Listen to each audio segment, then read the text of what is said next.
Hello and welcome in, everybody. This is the Orlando Drummer Podcast, episode 17. We're cranking them out. How you doing today, Chris? I'm doing so well. Awesome. Today. I like your shirt, that Daytona Beach Drum Center, baby. Ooh, Yeah. Where did I get this shirt from? Daytona Beach Drum Center. Yeah. Why did I get this shirt, Adam? Well, that was, what was it, a year ago? Oh, it was more than a year ago. More than a year you ago. have to remember, 2020 is a year that didn't exist. It was, yeah, I forgot, we skipped it. And there was a blur. So, yes, it was a year ago. Yeah, by it was a those small standards. little clinic that I did out there, and you came and helped out for that. It And was. a master class before. Shout out Dan, who helped us set all that up. Awesome drum shop, though, man. He had a lot of cool gear. He was like a collector, too. It was a sick shop. Hey, if you're ever in Daytona, hit up Dan over at Daytona Beach Drum Center. Yeah. And shout out for the t-shirt. I got one of those, too. Yeah.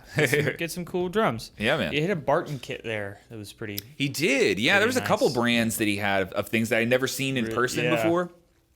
Yeah, it was awesome. A cool shop. All right. So we'll start up the podcast with the ever-famous Loop of the Week. Loop of the Week? What we got? This week I decided to take a step back in time and do the Jazz Quartet Volume 1 loop pack. Loop 2. Okay. And I wrote here that this thing is full of piano riffs to just spark creativity Sure. through your practice. Sure. Let's let him hear it. Jazz Quartet V1 Loop 2. Check it out.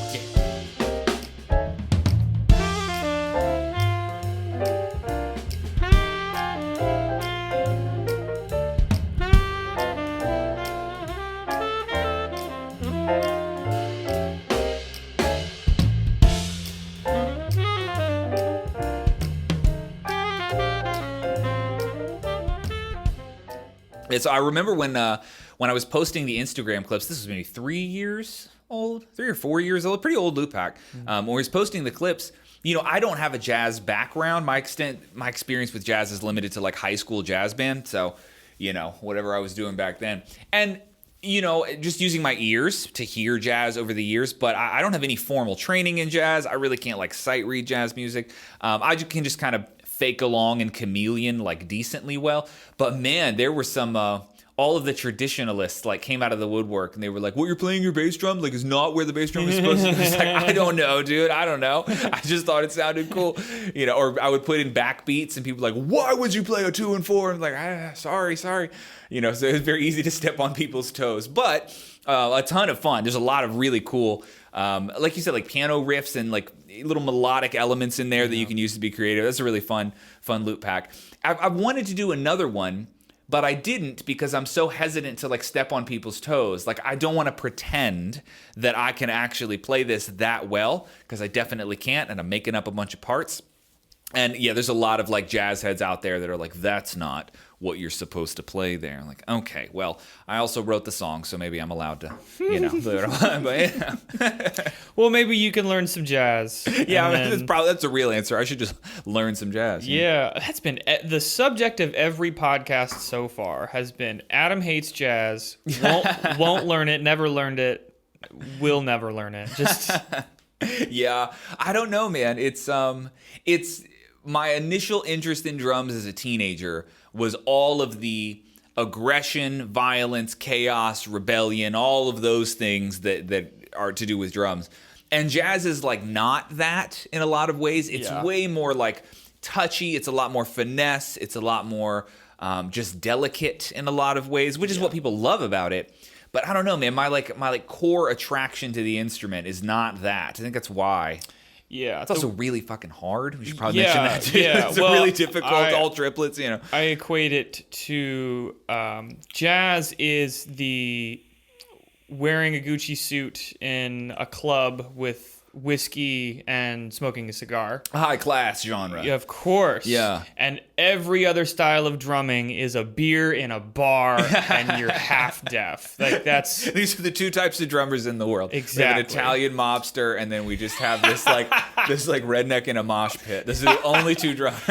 Oh God. That's how I learned it. Which one are you? Let us know in the comments. Huh? Are you classy or are you trashy? Yeah, no, that's I'm it. Kidding. We've dramatically oversimplified the world of drums, but basically that's it. It's just those two.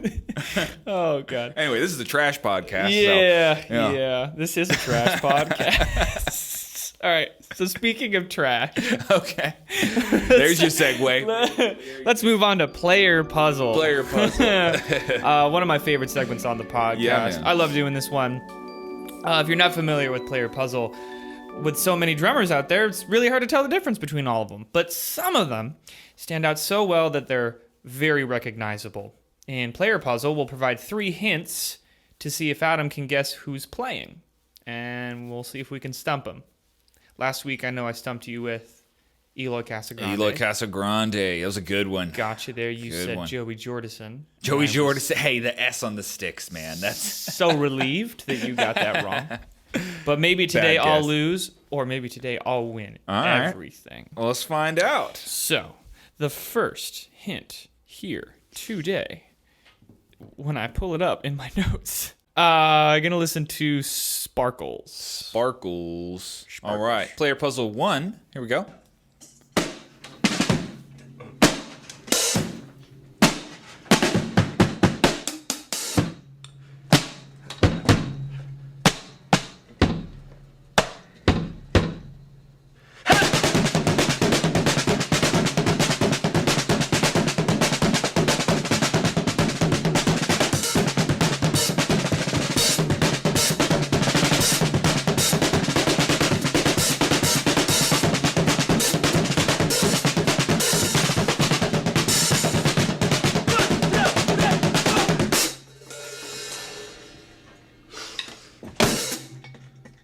Weird. That was so weird. I felt like he did this little trick, or she, I don't know, did this little trick with playing like overly simplified single strokes that sound like not that good of a drummer would play, and then began to like up the subdivision and the speed, and then added some like hi-hat barks and pulses where it's like, oh, wait a minute, you're actually good. You're just playing games out here. That was very tricky. Very vintage sounding kit. Right, very like thuddy and like intentionally dead kind of thing, and it sounded live. Some chatter in the background, a little bit of chatter, A little bit. All right, don't know off of that one. That was a really interesting clip, though. I don't know who would do that. Okay, what's our next hint for Sparkles here? Little hint is that they're currently in a band with, I'm going to say his own wife, because saying their own wife is just weird. Okay, Stacy. They've collaborated with Kanye West, Say Anything, and is famous for copying another famous drummer, Keith Moon of The Who. huh? So this guy is in a band with his own wife. Now. Is in a band with his own wife now. So I'm trying to think of drummers with musician wives. And the only one that comes to mind is Mark Juliana, because his wife is a singer. But her name is not Stacy. That's not her name. I know that. Okay, so he's out. So, like musician couples. That's really tough. I don't know. Let's go with the kit photo here. All right, so click on Sparkles. Sparkles. Ooh, what a vibe on this gentleman. Got the sequin suit, a sequin helmet. Man. I think that's a disco ball. Okay, like a disco ball cut in half, put on his head kind of thing? Yeah. Interesting. Oh, man. That's so tough. Okay, so we got like Rototoms up top. I can't quite get a brand off of the kit. Man. Dude, I think I'm pretty well stumped on this one. I don't know. Oh, man. I feel like I should know the wife one, but I really don't. Also, with the photo, you see I marked over Blacked out his face, yeah. But then I don't know what I was doing. I just messed up, and there's this little thing that says text right in the center of his chest. I figured it was just in the photo that you grabbed. I had to look at it for a second. I went, oh, whoops, I did that. That's hilarious. All right, well, what kind of guest do you think you have here? Man, so I wanted to say, like, I mean, the look of it reminds me of Joost Nickel because he played with Jan in the Disco, Jan in the Disco, whatever that was. Like a big disco act. That's what the aesthetic reminds me of. The wife hint leads me down like a Mark Juliana type thing, but I know that's not his wife's name. And the playing is like super confusing. Super confusing. I don't know who would play that. I didn't get like a style off of that particular clip. So I don't know. Who plays a dead kit too? I don't know. I don't have a guess. You have to guess. You have to at least guess. Yeah, I see the problem with just like guessing is I know I'm wrong. Like whatever drummer I pull up is definitely wrong. Yeah, well, I mean, you can just take the L. You don't I think have I to have guess. to. I think I have to. Yeah. So you're taking the L. I'm taking the L. All right. So the drummer in question is currently in a band with his own wife, Stacey King. Okay.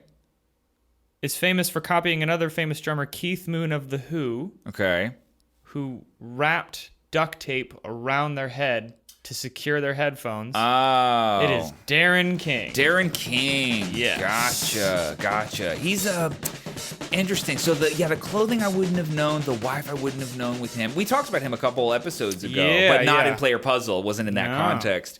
Yeah, that's a good one, man. It's the dead kit was probably one of the biggest hints that I missed for that one, because his kit is like no bottom heads, duct taped across, like so intentionally like cardboarded out. Interesting. That was a really good one for sure.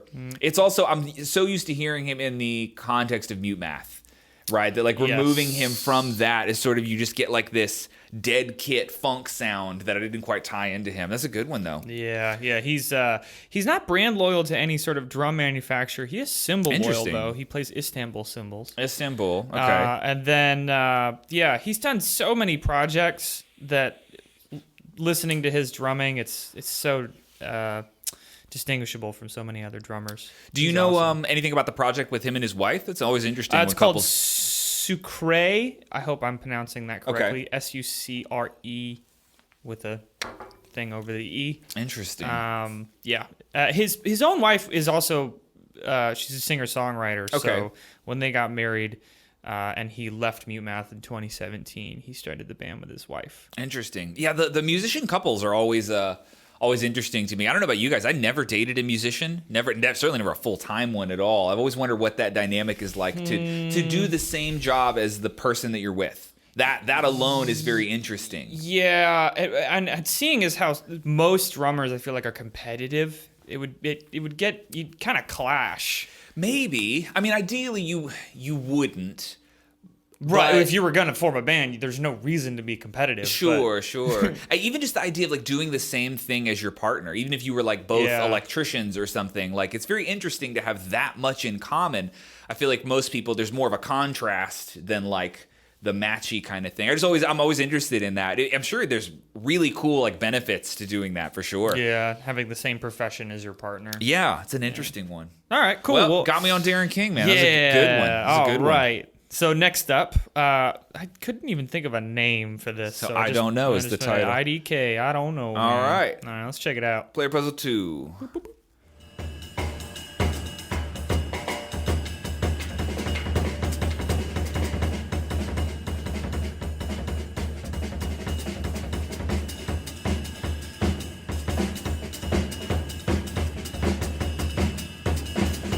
Ooh, very tricky.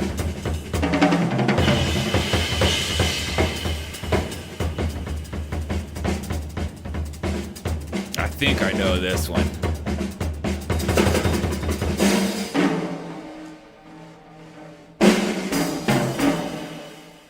Okay, I think I know this one just from the playing. Couple of little mannerisms in there that only this guy would do. Do you want to give a guess now and just see? Well, I don't want to ruin it. I'll do initials because I don't want to ruin it for anybody playing at home necessarily in case they're on the fence. My guess is MG. That's my guess. And this guy is a very high-level jazz, but it's also tied in with like kind of maybe like funk hip-hop somewhere in there. There's like an influence of that.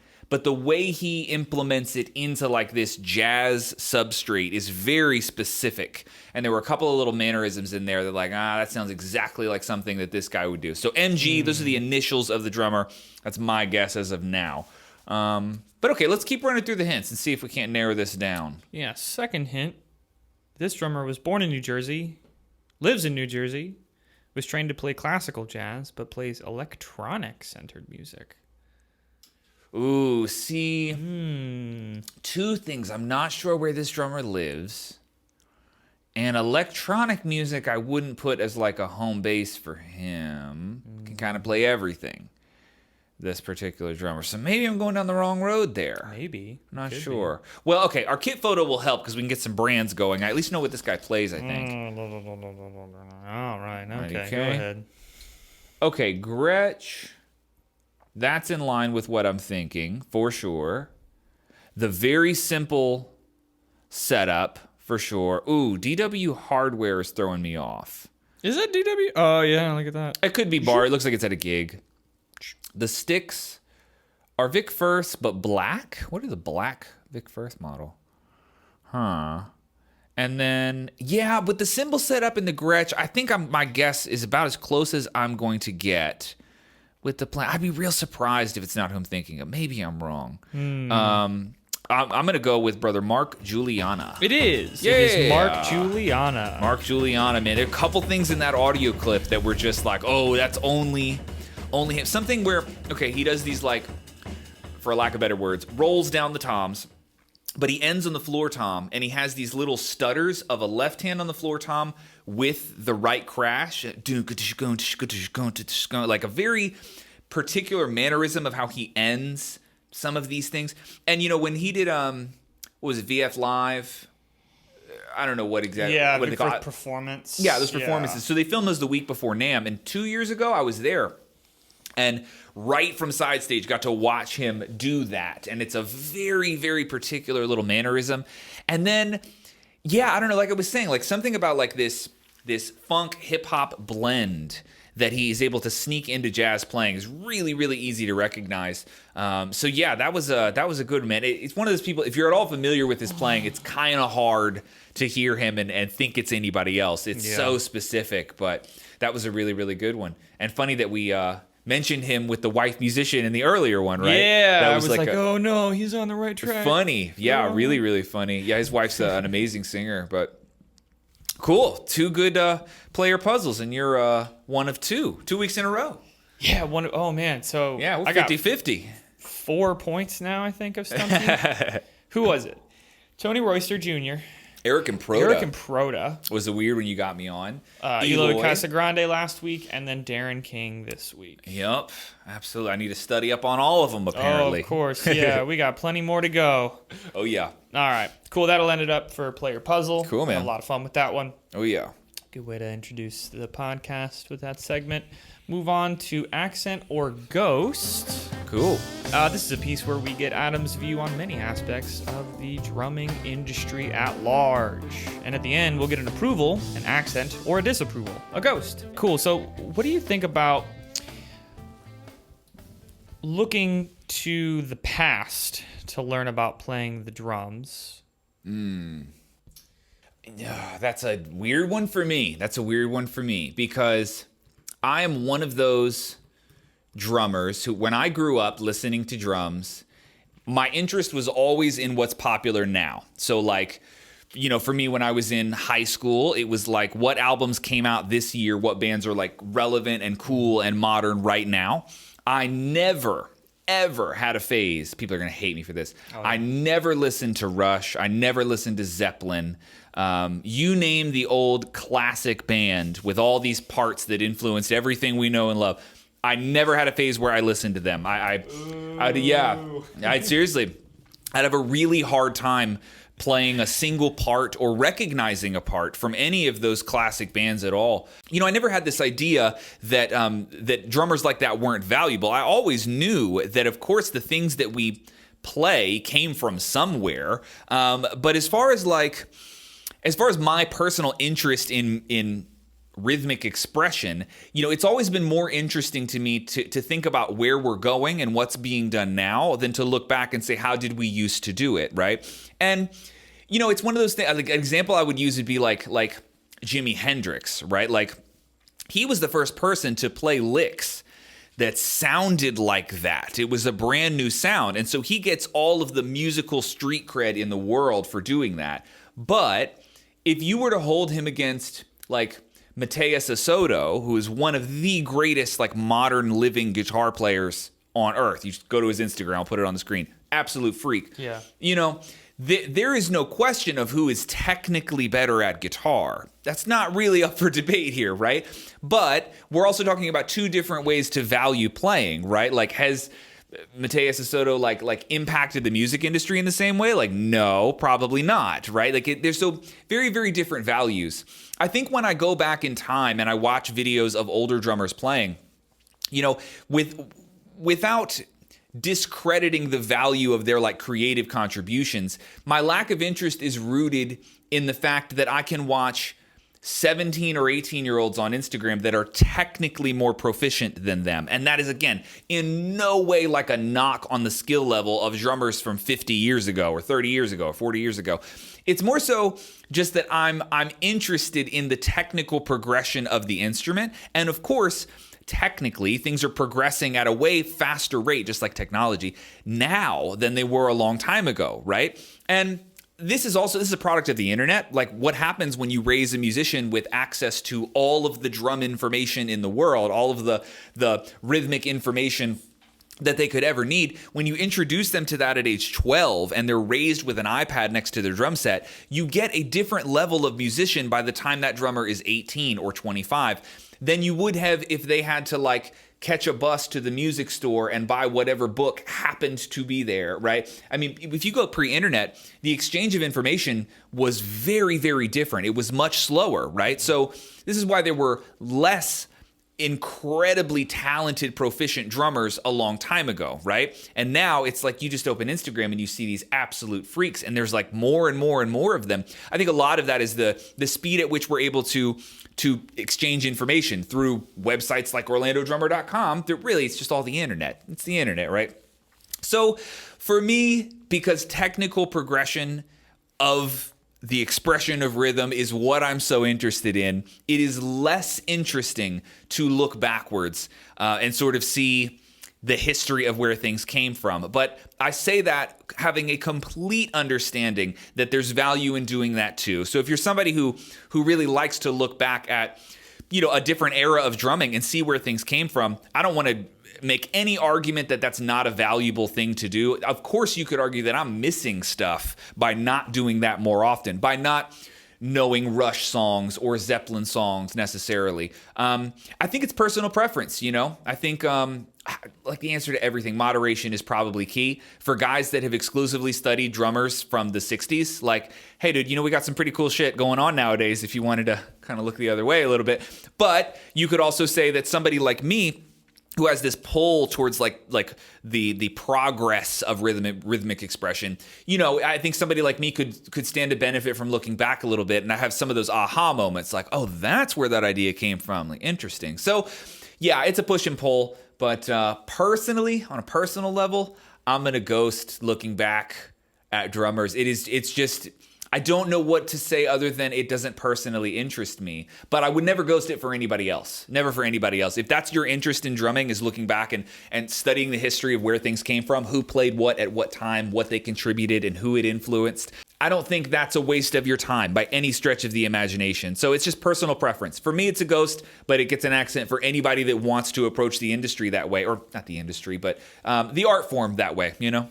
Cool. Yeah, good question, but tricky one for me. Yeah. All right. So, kind of bridging the gap between accent or ghost. Yeah, ghost for me. I'll say that. It's a ghost for me. I am so uninterested in a clip from somebody playing drums in the 70s. I'm just like, I'd rather like. Have you seen Matt Garska though? Like, you know, like that's just what my brain does. Yeah, it's totally personal though. Totally personal. All right. Cool. So traditionalists suck. That's the note that I wrote here for the answer. All right. Next, what do you think about drum set replicas? And by that I mean copying a well-known drummer's setup piece by piece. Examples would be Neil Peart, Buddy Rich, oh my God, John Bonham. Sure. You know. Well, we're in the kind of the same territory. Yeah. It's kind of sort of.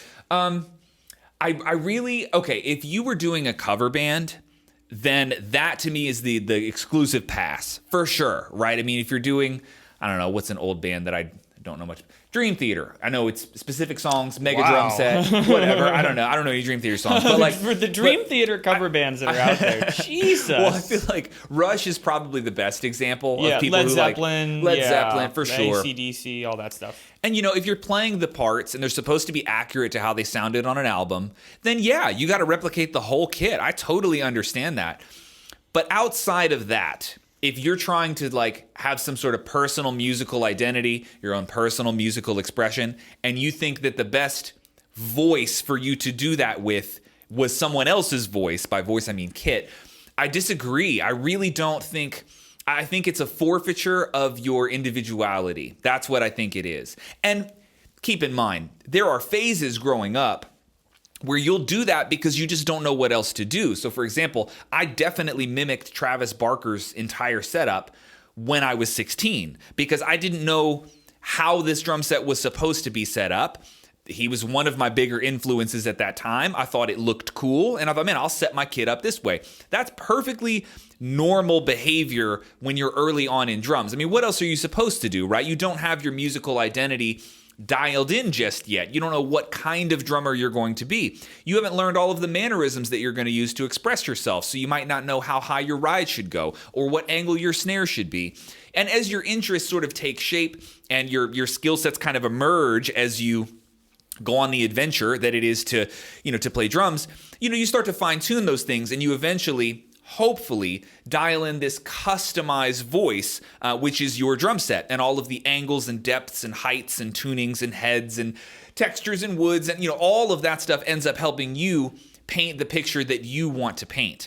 But I really don't like the idea of going through that process, mimicking a lot of other people's kit setups, their voices, and then just settling on that. To me, that feels like, again, it's a forfeiture of your own musical identity. I want to hear what you have to say, and I want to hear it on a drum set that you have designed, right? I want to hear the snare tuning that you like, and I want to hear that against whatever size rack tom you want. I want to see where you place it. And, I remember one time, this was years ago, when Luke Holland was over at the old studio, and he came and he sat on my kit, and he said, is this exactly how you play your drum set? He's like, did you change anything knowing I was coming here?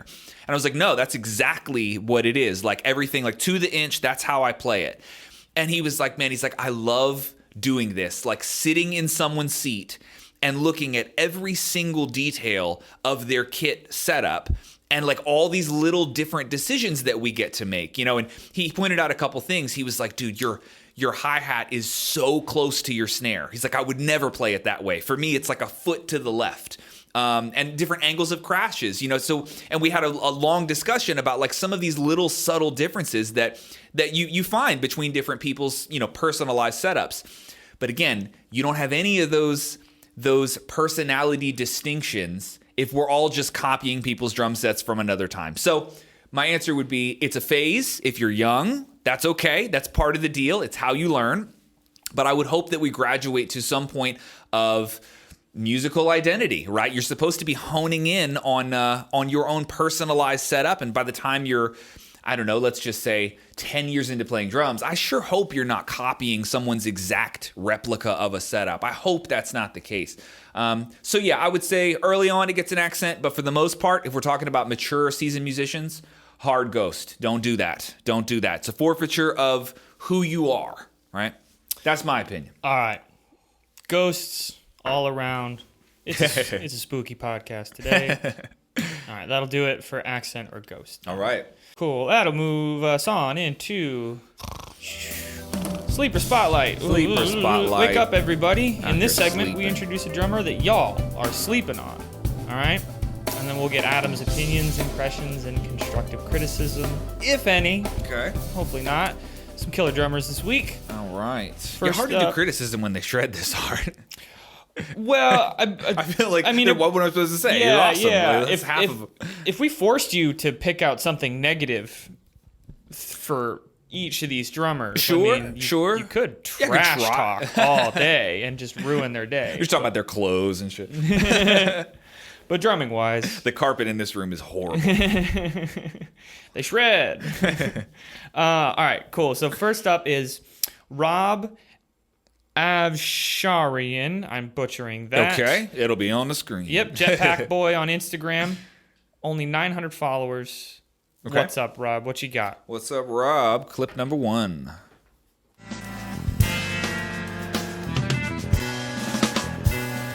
Loosey goosey with those wrists.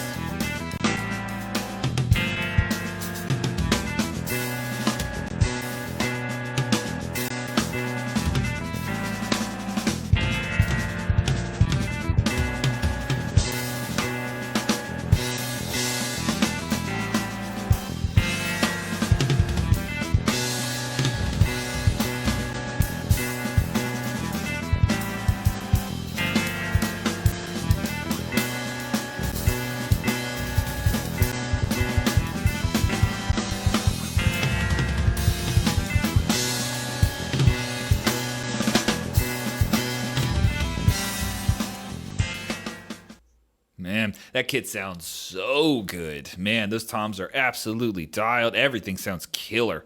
Surprisingly good mix, man. And it's also so weird. He holds the stick so low. I never understand how people do that. Isn't that weird?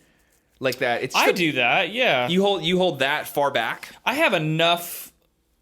My fingers are long. And that has something to do with the lanky fingers. Big hands. It's still, I mean, you've got enough control up at the top of your first 3 fingers. So Yeah. you don't really need that much when your hands are that big. Yeah, and there's a lot of high-level pro drummers that do that. So it's certainly not like a good or a bad thing. It's just interesting to me because it's so uncomfortable. I also have very tiny hands. I have weirdly small hands. Mm-hmm.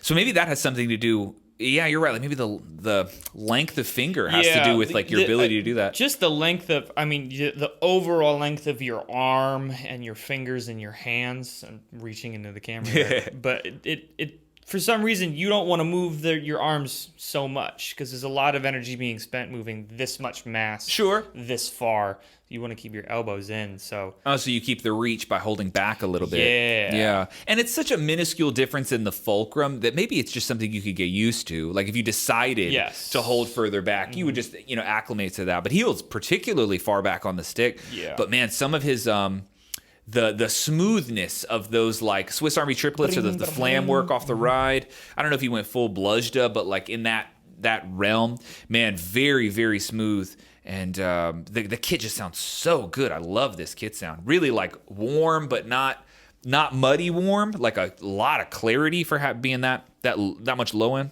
That was awesome. So that was from Rob, and let's do one more from him. Yeah. All right. Ooh, a little artsy video here.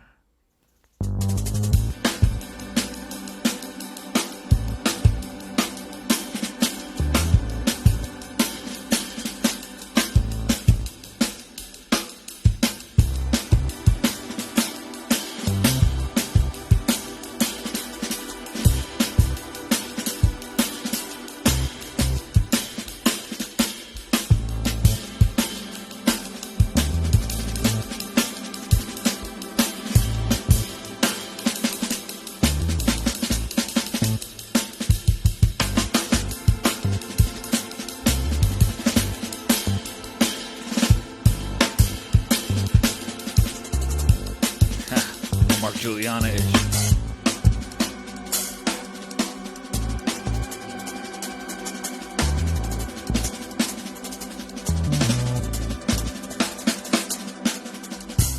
Interesting clip for sure. His left hand was busy. Fun watching that left hand. He got a lot of busy, man. It's fun watching his technique too, right? There's a lot. You could see a lot of like twisting, turning, pushing, pulling, like a very, very dialed in left hand. Cool style too. It was like kind of drum and bass, but not all the way. There was some other, I don't know, elements of jazz and sort of like comping in a way that, well, I guess you do a lot of comping in drum and bass, but I'm not super familiar with that style, but I thought that was really interesting playing choices for sure. And again, the audio, that's the most impressive thing for me. It's also weird, the contrast when it sounds so good, but like it doesn't, not a knock on him, but like it doesn't look that great. He's got filters on it. It's a weird like artistic kind of thing, but the audio is like album worthy, crisp, like really, really clean audio. Dude, awesome playing for sure. We know anything about Rob? Like, what does he do? No, I mean just plays drums and Just playing drums has on a good Instagram. time. Yeah, Goodness. only has about 900 followers. Man. So let's get him up to 10K. 10K. by tomorrow. 40,000 by 9/8. No, That'd be sick. Yeah, why you just not? gained that in a day? Yeah. Oh my god. But man, this is why I love this segment. Like, how in the world do people not know? Like, he's an excellent drummer. Like, very, very good, man. That was awesome. Cool. Well, yeah, go follow Rob, man. Instagram's on the screen. Check him out. Sick player, dude. Absolutely Yeah. sick. Jetpack boy. Moving on to a toy drummer. Andrew Toy. Andrew with Toy. 1,400 followers. Okay. Let's check him out. All right. First one from Andrew.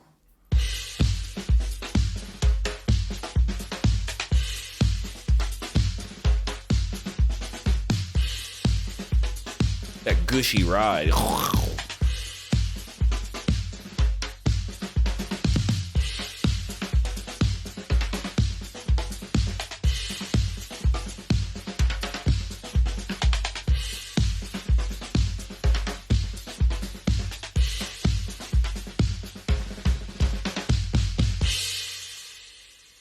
Man, how gushy is that ride?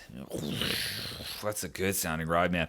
Also, what I'm most impressed with is like how you can play something that musical with 4 snare drums. I feel like if I sat down at this kit, like any kit with 4 snare drums and like play something using all of them that actually sounds good. Like, I don't know.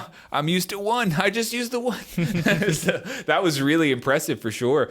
Also tricky to have all of the backbeats with the right hand in the floor tom position. I feel like that is a mannerism I'd have to work out. Like there on 2 and 4, like to the right and low, like interesting. So I feel like he's definitely put in some time into this setup.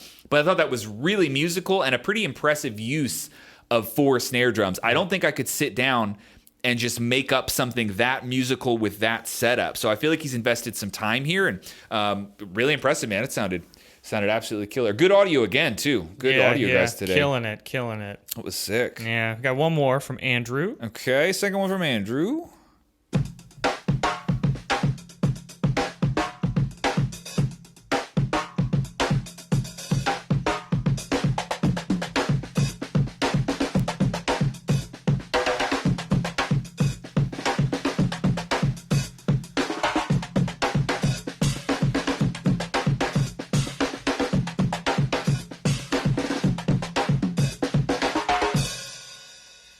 Interesting. So like it's a weird combination of like, we like to put drummers in categories sometimes, right? So you got like your groove drummers and then your choppy drummers. And then there's like these kind of guys, which are a little bit of a hybrid like that.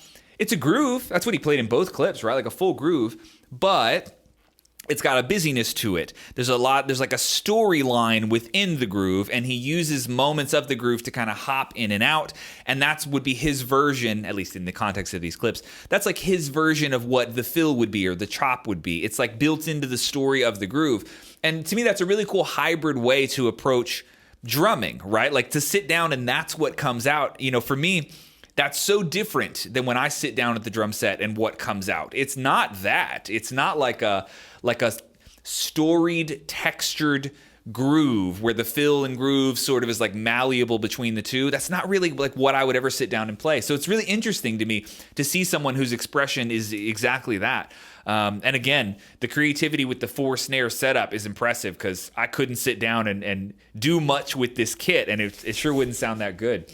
So that was awesome, man. Better go check out Brother Andrew. That was really cool, man. Yeah. It's a good Instagram follow, guys like this. Little mini stories in your feed. Exactly. You know? Yeah, the 4 snares is what got me with this guy. Yeah, that's cool. It's super, super cool. Just an original idea. Mm-hmm. Great. All right. Cool. That'll end it for Sleeper Spotlight. Cool. And that'll move us on into Q&A. Q&A. Part of the podcast where we answer any question.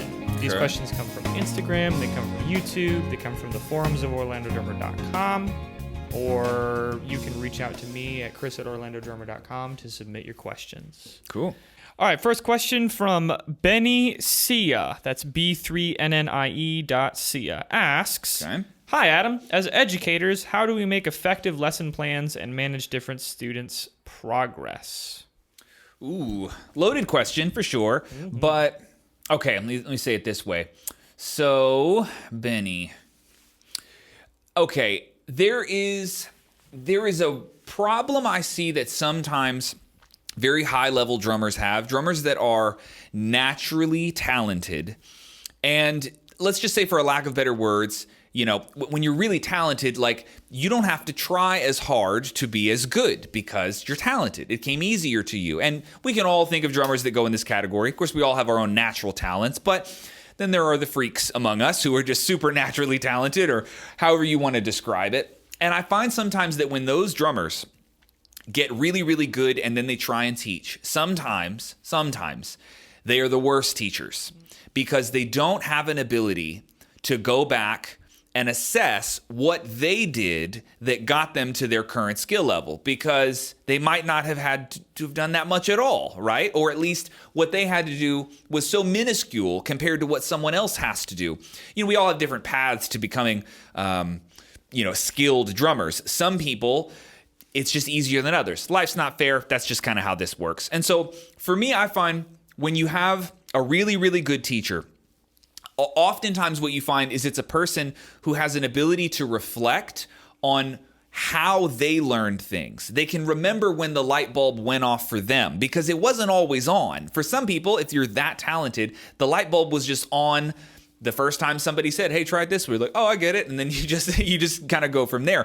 For a lot of people, and in my opinion, some of the best teachers, it wasn't like that. You had to really work at understanding or wrapping your head around different analogies, different metaphors, really getting in the weeds of the study of rhythm.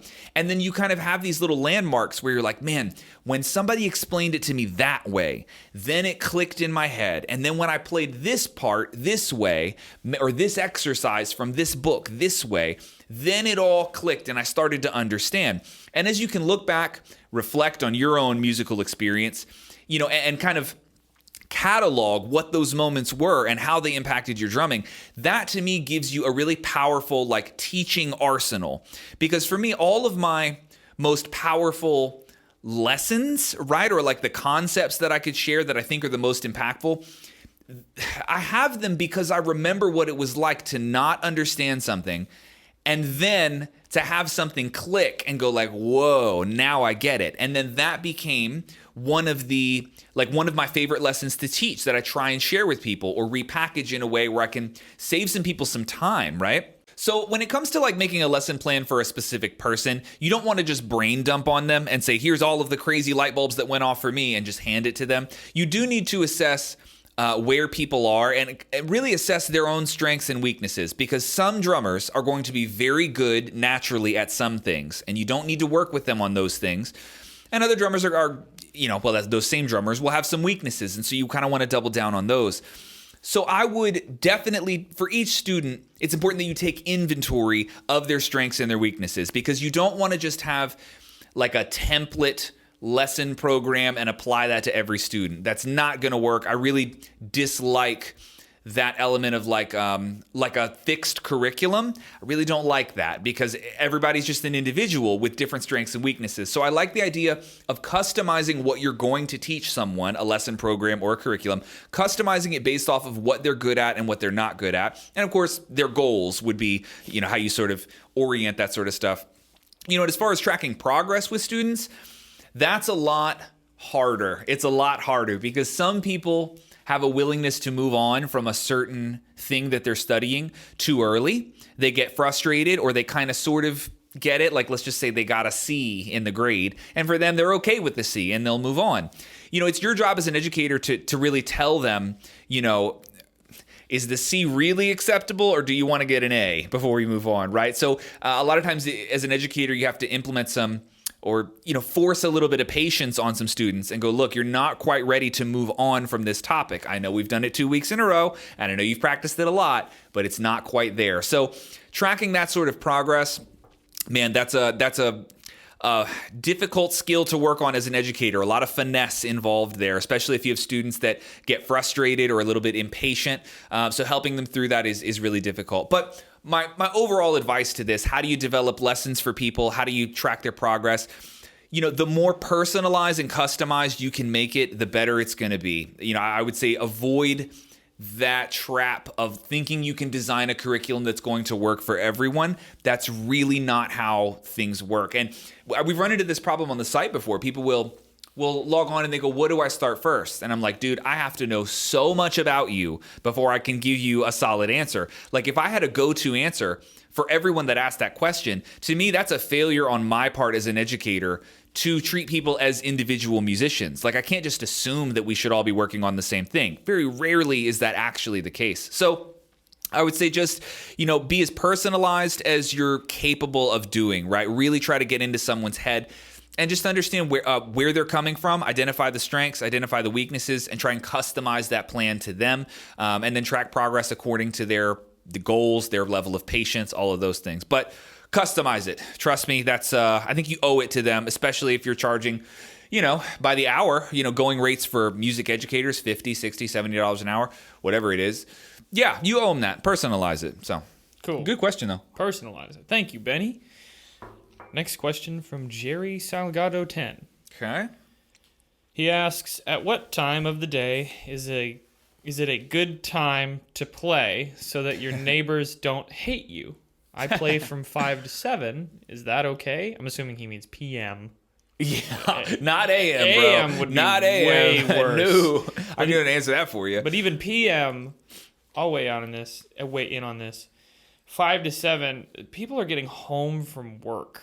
Yeah. If you're right next to your neighbor, if you're in an apartment, you're making people mad. Yeah, so I would say, if you're in an apartment, right, during the day would almost be better, like noon or something in an apartment. Yeah, but then, hopefully you've set it up to where you've muted everything, because playing a full volume kit in an apartment is like... Yeah, there's almost no way to really do that the complex will respectfully. come and knock on your door and be like, don't, you're way above noise ordinance laws. Yeah, and I've done that. I've played full volume in an apartment.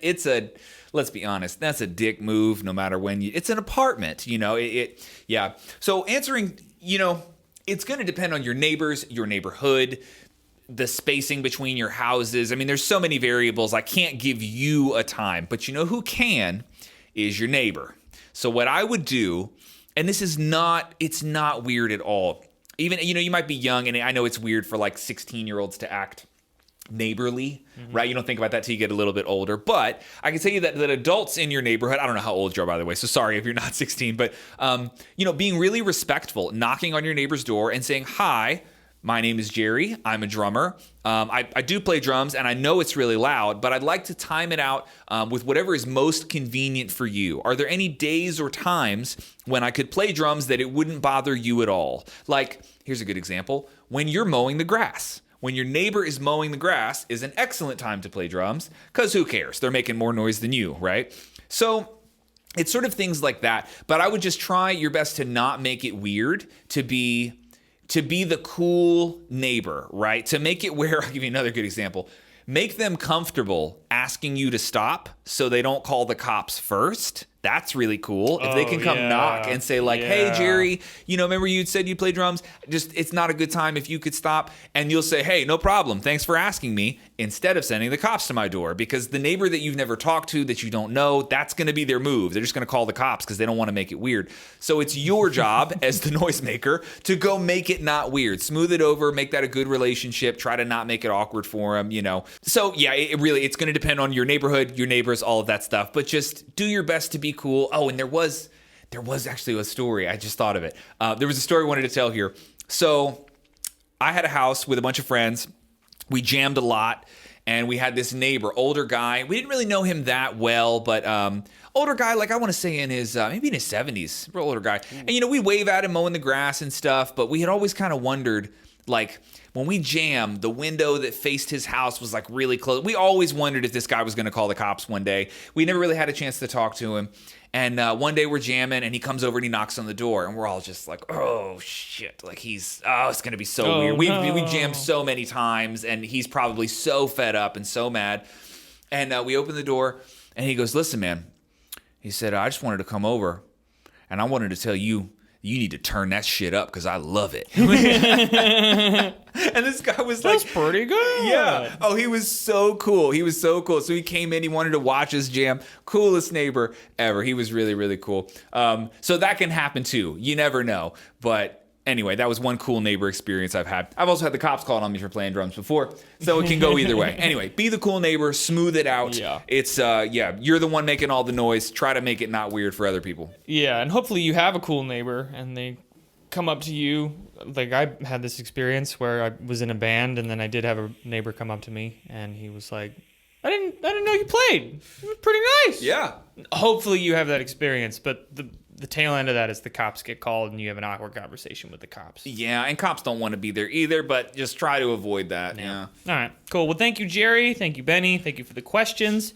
If you have any questions for the podcast, you can submit any question via Instagram on the InstaChops page, YouTube, comments below, the members area of OrlandoDrummer.com, or shoot me an email at chris@OrlandoDrummer.com. Oh, yeah. So we'll close out the podcast with a topic I saw in a Mark Giuliani interview. Do you weigh more heavily on the side of talent or hard work in terms of being a successful drummer? So would you bridge the gap between the two? Yeah. Are you more talented? Hard work? Which one's more important? That is a good closing out question. Yeah. I think that either one can get you to a successful drum career. Either one, right? There are definitely people who have done a minuscule amount of hard work, but they were talented enough that they really didn't have to.